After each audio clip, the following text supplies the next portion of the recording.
This position actually for a long time was kind of a debate of like, okay, is it better for black, is it better for white, like what's going on, and people didn't know, and they were kind of experimenting and trying a lot of different lines, and one of the main lines that was tried was knight to c3, and the idea was that yes, we're losing our e4 pawn because this is pinned, but we're going to follow that up by castling, and now if black takes and we take, and they take, look at black's king, this is the whole point, right? We're going to play queen b3, we're attacking the bishop lining up here, and black's actually in trouble. Hey guys, and welcome to this 15-minute opening lesson on the Italian game. My goal is to give you all the essential concepts, ideas, the main lines, whether you're looking to play this for white or if you're playing as black against the Italian game. So if you already play this opening, you're going to want to watch this video, or if you're thinking about playing it, but you don't really know much about it, you want to just get the basics quickly, this is the video for you. I'm going to be targeting 1,000 to 1,500 rated players, but if you're a little higher or a little lower, you're probably still going to learn a thing or two. Having said that, let's go ahead and get started. Alright, so the starting position for the Italian game is e45, knight f3, knight c6, and bishop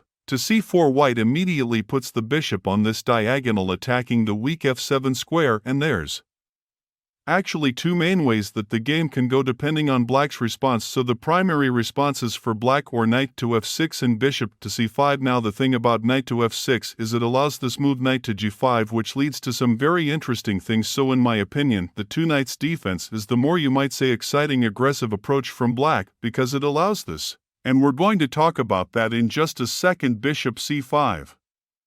You'll notice one key difference is we can no longer, if we're white, play the move knight to g5 because the queen simply takes it, and so that's kind of a big difference between bishop c5 and knight to f6. Now if you're playing as black and you would like to kind of avoid some of the main theory behind these two moves, what I recommend you do is play the move bishop to e7. It's not as well known, it's not studied as much, but it's a very solid move. It prevents any 9g5 ideas, right? You have lots of pieces lined up there and you're going to simply develop and castle, and the game goes on. You're playing chess and you have a nice position. So for example, let's say white castle, you play knight to f6, knight to g5 doesn't make any sense anymore for white. You simply castle, which is not usually an option in the knight g5 lines. You just castle, and now white doesn't want to make this trade. This is not a good trade for white, right? Giving up the two pieces for the rook and the pawn, this makes no sense.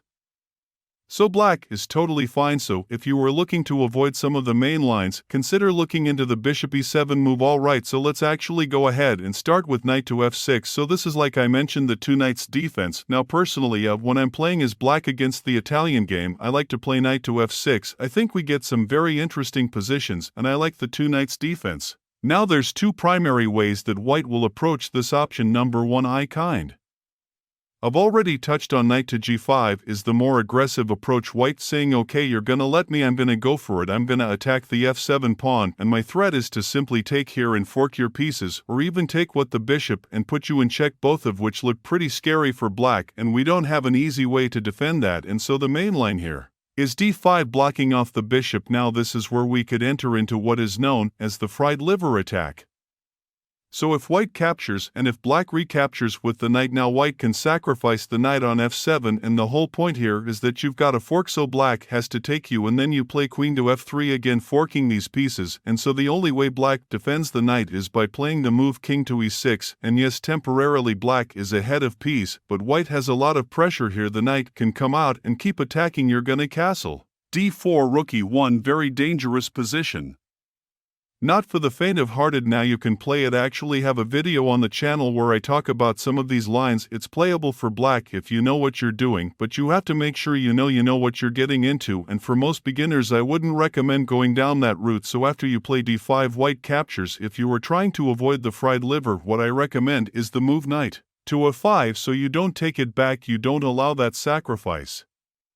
You play knight a5, simply attacking white's bishop. Now a lot of beginners, when they see this move, it's kind of like, well, aren't we not supposed to put our knights on the edge of the board? And normally you're not, but this is one kind of exception, and it's because you're putting the pressure on the bishop, which is actually really annoying for white. Basically you're forcing white to move the bishop off of this diagonal, or you're just gonna take it, right? Like, if they just move back, you're Just going to take it, so most people will play bishop to b5 check. You're gonna play c6 takes, and you might say, didn't black just get a bunch of isolated pawns? Well, yes they did, but the point is you get some nice tempos on the bishop, and it turns out that this knight on g5 is kind of weird once the bishop is no longer helping attack. f7, it's like, what are you doing, right? So one of the lines here, queen to f3, white's trying to pin the rook, but what black can do is simply bishop e7. Allow this trade. Yes, it looks a bit scary, you're getting forked, but bishop d7, the queen defends the rook, and after white moves, black simply castles. And look at this position for black, all three pieces are developed, the king is castled. You can use all of these files to attack. You can put your rooks wherever you want. I really like this for black. I think this is a really nice line to look into, and even though you're down 2 pawns, you have lots of compensation. This is going to be a lot of fun to play as black, and white has to figure out how to survive with no pieces developed, right? So definitely check out this knight to a5 line if you're trying to avoid the fried liver and you're looking for something interesting to play with black. The is definitely one that I recommend. Okay, so let's go back. So that's knight g5. Alright, you played d5, and then you go for that. The other way that white will a lot of times approach this is just by playing d3. And they're kind of just looking for a quiet game. They don't want any fireworks. They're just gonna, develop their pieces. The game goes on. One thing you can play is d5. This is a move that I like to play. It's not very well known. It gets very wild. I did a video recently, a live stream, where I talk about this, so check that out if you're interested. But most likely, you can just develop your pieces. The game goes on. Nothing really crazy to talk about here. Now, there's one other thing I do want to mention that I just forgot about. If they do play knight to g5, we already talked about d5, and we talked about the fried liver, and we talked about knight to a5. The other option that you have is what's called the Traxler Counterattack. You play bishop to c5, and you're basically just ignoring this, completely ignoring this, giving white the option to take it either way. Okay, if they take it with the knight, they have a fork. But you're gonna just say, what, I don't even care. I'm going on the offensive. The point is that if they take you, your knight's coming in, your queen's coming out, you might lose your rook in the process, but if you get checkmate, who cares? Very wild stuff. Also, white doesn't actually have to take your bishop, they can just slide their king over, in which case I think you bring your queen here, and this happens, and it's wild, but pretty crazy. Also, they can take you this way. You can play king e7, you can bring your rook over at some point and attack on the F file. It's completely wild, and if that's what you like to play, you definitely might want to look into the Trax or counterattack with bishop c5. Alright, so while we talked about 9g5, we talked about d3, there's one more move here I want to mention, knight to c3. Sometimes people will play this, and it actually is a little bit of a mistake, you might say, because it allows this tactical idea by black. Knight takes e4, and it looks like we're just giving up our knight for free. Right. Well, the idea is we're going to follow it up with d5, forking these pieces, and at the end of the day I don't know what white's gonna do. Let's say they take it. At the end of the day we like the position we have. We've just freed up our bishops, we have nice control over the center. White has to move. It's great for black. It's usually a pretty good trade for black, and even here if they decide to sacrifice the bishop first and then take our knight, we're still going to play d5, and yes, it might look a little scary, but we're gonna tuck our king back here, and we have complete control over the center. We have the bishop pair, which is also a good thing, and because of this you put all this together. Black's actually Stockfish says black is winning, which is funny, minus 3.3, so it's great for black is the point. So if you do see this knight to c3 move, just remember you have this tactic available, takes nd5, forking these pieces. Okay, so that's essentially it when it comes to the two knights defense. Now the other option that black has that I mentioned, bishop to c5, this is called the Giuoco Piano, and also very popular. Like I mentioned before, you can no longer play knight to g5 here as white, so white has to kind of resort to other plans, and typically you have 3 options. Number 1 would be the move knight to c3, where white's just saying, what, I'm just gonna go for kind of a quiet game, maybe knight to f6, d3, d6, and we're playing chess. There is one idea here. Bishop g5, black has to be a little careful of black castles and ignores this pin. Black's in trouble after knight to d5, because now how do you deal with this? You can't really defend this knight very easily. After white takes it, you're gonna have to open up your king, and that's not really good for black. Okay, so what black needs to do is, before that happens, play h6 and force white to make a decision about this bishop. If white goes back, black's gonna play g5. It's a pretty interesting position. I don't know if either side is going to castle kingside now, because if you're white and you castle here you gotta watch out for the pawns. If you're black your king is open, so it's kind of interesting as to where the kings are gonna go. Of course white could play captures and then hop the knight and it looks like a nasty fork, but actually you just play queen d8, the game goes on, it's pretty equal. Alright, so that's the knight to c3 followed by d3 line. Pretty quiet and calm mostly.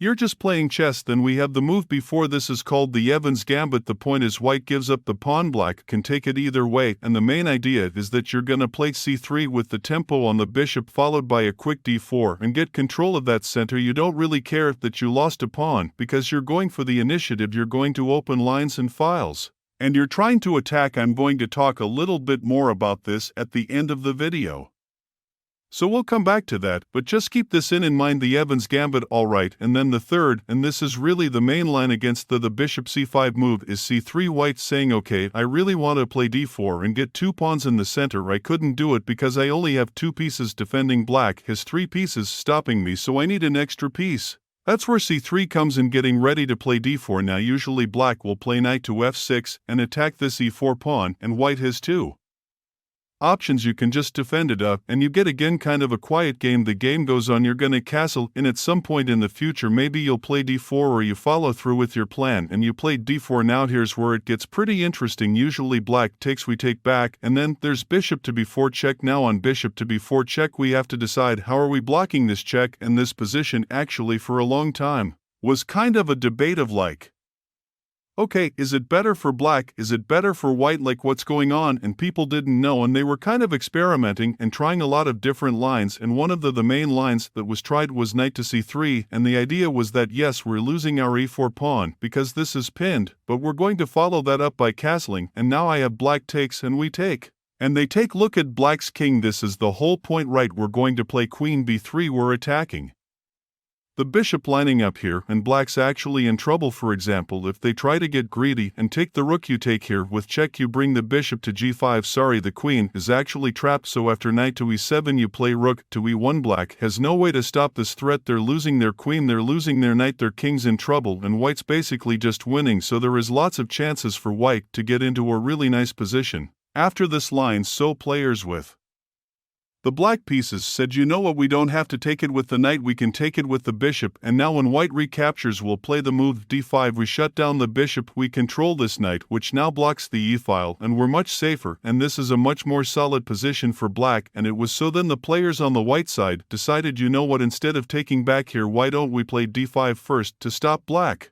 And yes, we were temporarily down a piece, but look at this, we have two pieces being attacked. We might even play rook e1 or queen e2 and get a third piece under attack. Really wild stuff. Just to give you an idea, one of the main lines, and there's all kinds of different things, but one of the main lines here is bishop f6, rook e1, knight to e7, saving one piece, but we take this one e6 bishop here, we trade black castles, and now white has this crazy move, knight takes h7, and then king takes the queen, comes out, goes back over here. And Stockfish actually, well, first of all, you look at this, you might say, oh, isn't black just getting checkmated? Well, no, because f6 or f5 and black's king is going to escape, and Stockfish actually says the position's equal, and you can imagine there could be some sort of perpetual check, maybe, you know, if you go back and forth, back and forth, back and forth, although this is actually a mistake, because knight g6 now that I'm looking at it with the engine here is winning for black, so the point is it's very tricky, and it's not clear that white actually has an advantage. That's the point. So if we go all the way back, way back here, white players decided, you know what, I don't really know that knight c3 gives us much of an advantage, and so they kind of decided, let's just play bishop to d2 instead, and then now black doesn't really have the option to take on e4, because now you can take, and then you have, what's the move here? Bishop takes f7, followed by this fork, and you're gonna be able to, you know, win back the knight, which is actually good for white. So bishop to d2, black most likely will take, white will take, and you get this position, which, okay, it's pretty equal. Black's gonna play d5, they have some counterplay in the center, the game goes on, but it's relatively equal, so that's kind of the story with the c3 line. We'll take it or leave it. I don't really know exactly what that means for you, but that's basically what's going on. How many People are going to know all of that theory at the lower levels. Probably most people aren't going to know all of that, but I wanted you guys to have that there. Okay, so those are the three main options against bishop c5. We talked about the quiet line of knight c3 and d3. We talked about the Evans Gambit. We talked about the main line c3. Now I mentioned it, the Evans Gambit. Before, there's actually a lot more to be learned here about this opening. It's very interesting, and you're going to want to watch this video next. It's the first of a three-part series where I actually analyze the top mistakes that people were making in the Evans Gambit, and so tons of good information there. Go check that out if you haven't already, and that's going to really explain a lot of the things that happen after this. And so yeah, thank you guys for watching. I'll see you in the next one. Stay sharp, play smart, and take care.